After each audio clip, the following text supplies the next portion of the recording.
ಅಂಜನ ಸಂಪ್ರಯುಕ್ತಂ ಅಂತ ಭಾಗವತದ 11ನೇ ಸ್ಕಂದದ 14ನೇ ಅಧ್ಯಾಯದ 26ನೇ ಶ್ಲೋಕ. ಚಕ್ಷುರ್ಯಥೈವಾಂಜನ ಸಂಪ್ರಯುಕ್ತಂ ಅಂತ ಅಲ್ಲಿರೋದು. ಔಷಧದಿಂದ ಲಿಪ್ತವಾದ ಕಣ್ಣು ಹೇಗೆ ಎಲ್ಲವನ್ನು ನೋಡಬಲ್ಲದು, ಹಾಗೆ ಶುದ್ಧವಾದ ಮನಸ್ಸು ಭಗವಂತನನ್ನು ನೋಡಬಲ್ಲದು ಅಂತ ಇರೋ ಪ್ರಯೋಗ. ಸಂಪ್ರಯುಕ್ತ ಅಂದ್ರೆ ಲಿಪ್ತವಾದದ್ದು ಅಥವಾ ಸಂಸೃಷ್ಟಂ ಅಂತ ಅಲ್ಲಿ ವಿಷ್ಣು ತೀರ್ಥರು, ಸಂಸ್ಕೃತಂ ಅಂತ ವಿಷ್ಣು ತೀರ್ಥರು ಅದಕ್ಕೆ ವ್ಯಾಖ್ಯಾನ ಮಾಡಿದ್ದಾರೆ.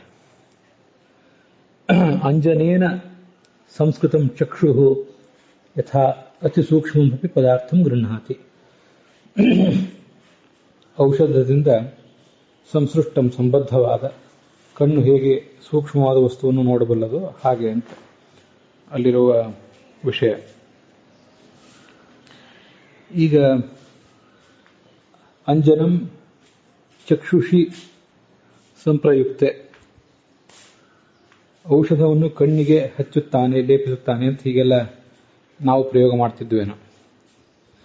ಆದರೆ ಹಾಗೆ ಪ್ರಯೋಗ ಮಾಡಿದ್ರೆ ಇಲ್ಲಿ ಸಂಪ್ರಯುಕ್ತ ಅಂಜನಂ, ಸಂಪ್ರಯುಕ್ತ ಹಚ್ಚಲ್ಪಟ್ಟ ಅಂಜನಂ ಔಷಧವುಳ್ಳ ಕಣ್ಣು, ಚಕ್ಷು ಕಣ್ಣು ಅಂತ ಹೀಗಾಗ್ತಿತ್ತು. ಅದರ ಬದಲು ಅಂಜನ ಸಂಪ್ರಯುಕ್ತಂ ಅಂತ ಹೀಗೆ ಪಾಠ ಇದೆ. ಅಂಜನ ಸಂಪ್ರಯುಕ್ತಂ ಅಂತ ಅನ್ನೋದಕ್ಕೆ ಅಂಜನೇನ ಸಂಪ್ರಯುಕ್ತಂ ಅಂತ ಈ ತೃತೀಯ ತತ್ಪುರುಷ ಮಾತ್ರ ಸಮಾಸ, ಹೊರತು ಬಹುವ್ರೀಹಿ ಸಮಾಸ ಅಲ್ಲಿ ಮಾಡಿಲ್ಲ.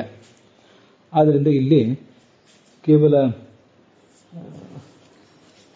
ಸಂಸೃಷ್ಟಂ, ಸಂಪರ್ಕಕ್ಕೆ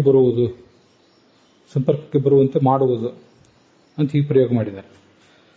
ಹಾಗಾಗಿ ಆ ಸಂಪ್ರಯುಕ್ತಂ ಅನ್ನೋ ತಪ್ರತ್ಯಯವನ್ನು ಒಂದು ವೇಳೆ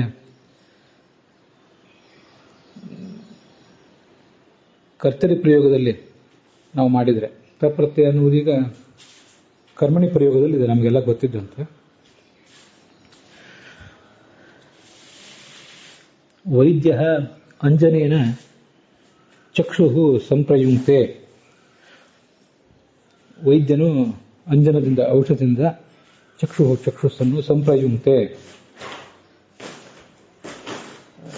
ಅದಕ್ಕೆ ಸಂಸೃಜತಿ, ಸಂಪ್ರಯುಕ್ತೆ ಈಸ್ ಈಕ್ವಲ್ ಟು ಸಂಸೃಜತಿ, ಅದಕ್ಕೆ ಲಿಪ್ತವನ್ನಾಗಿ ಮಾಡುತ್ತಾನೆ, ಹಚ್ಚುತ್ತಾನೆ.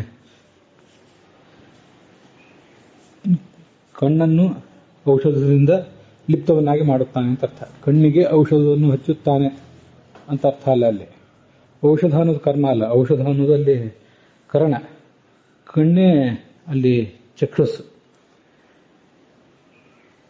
ಹೀಗೆ ಅಂಜನೇನ ಸಂಪ್ರಯುಕ್ತೆ ವೈದ್ಯ ಚಕ್ಷು, ವೈದ್ಯ ಅನ್ನೋದು ಕರ್ತೃ, ಚಕ್ಷು ಅನ್ನೋದು ಕರ್ಮ, ಅಂಜನೇನ ಅನ್ನೋದು ಕರಣ, ಅದಕ್ಕೆ ಸಂಪ್ರಯುಕ್ತೆ ಅಥವಾ ಸಂಸೃಜತಿ ಅಂತದಕ್ಕೆ ಅರ್ಥ.